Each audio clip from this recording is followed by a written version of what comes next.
Bonjour, je m'appelle Antoine, j'ai 30 ans, je suis médecin généraliste. J'aime bien partir en voyage à moto, m'occuper de mon chien et faire du badminton. Je vais vous parler de mon opération Trans-PKR.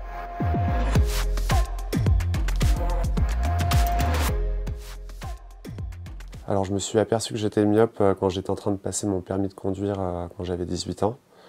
Et depuis, ma myopie a été très stable, toujours une petite myopie entre -1 et -1,5 de correction. Cependant, je portais mes lunettes tout le temps. J'ai essayé de porter des lentilles en soirée 2 fois, mais ça me correspondait pas. Quand j'ai changé de casque de moto pour un casque plus petit, et donc il me serrait un peu plus au niveau des branches des lunettes, c'est ça qui a fait le déclic et qui m'a poussé à prendre rendez-vous pour faire la chirurgie réfractive. C'est le chirurgien qui m'a opéré, qui m'a présenté les avantages et les inconvénients des deux techniques principales, donc le PKR et le LASIK. Et finalement, comme j'avais déjà un peu les yeux secs, une petite correction, une cornée épaisse, il m'a plutôt orienté vers la trans-PKR. Alors j'ai compris que la trans-PKR, c'était une intervention qui se faisait directement au laser sur la cornée, qui durait très peu de temps, qu'on avait un temps de convalescence un peu supérieur à celle du LASIK, parce que du coup il fallait que la cornée cicatrise.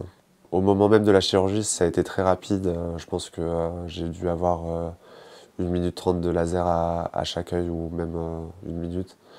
Donc je me concentrais, j'essayais vraiment de fixer le point vert pour ne pas bouger les yeux. Mais bon, c'était un peu compliqué, mais après le chirurgien m'a dit que dans tous les cas, il y avait un eye tracking qui corrigeait les éventuels mouvements d'œil. Donc voilà. Il y avait eu un sondage parmi les ophtalmologistes qui pratiquaient la chirurgie réfractive sur quelle technique ils préféraient s'ils devaient se faire opérer eux-mêmes. Et donc apparemment, c'était la trans-PKR qui revenait le plus.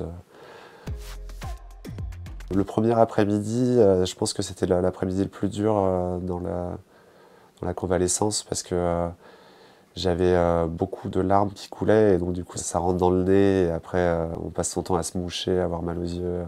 Ça a duré, je pense, 12 heures, vraiment l'inconfort extrême. Et déjà le lendemain matin, je me sentais mieux. Je pouvais ouvrir les yeux au bout de 48-72 heures. C'était déjà correct comme vision, et la douleur s'était estompée. Je pense que le lendemain même, j'ai promené mon chien, effectivement. J'ai croisé des voisins dans la rue. Ils comprenaient pas trop pourquoi je portais des lunettes de soleil et que je regardais mes pieds. Mais bon. À partir de 1 mois post-opératoire, j'ai une acuité visuelle qui a été mesurée à 15/10, donc pour la vision de loin, donc ce qui est très satisfaisant. J'avais mon anniversaire qui était quelques jours après la chirurgie. J'ai organisé une soirée avec mes amis à la maison, peut-être 10 jours après la chirurgie, et puis j'ai pu faire la fête et profiter de mes amis sans lunettes. Donc ça, c'était quelque chose de plaisant. Moi, je sais que je peux faire des voyages de plus de 8 heures à 12 heures en moto avec le casque sur la tête. Donc là, pour le coup, c'est vraiment au bout de 3-4 heures une vraie souffrance d'avoir les branches de lunettes qui appuient sur les tempes. En prévision de mes prochains voyages, ne plus avoir à me préoccuper de ça. J'ai acheté un panier pour le chien pour le mettre sur la moto, mais je ne l'ai pas encore emmené faire des grands voyages.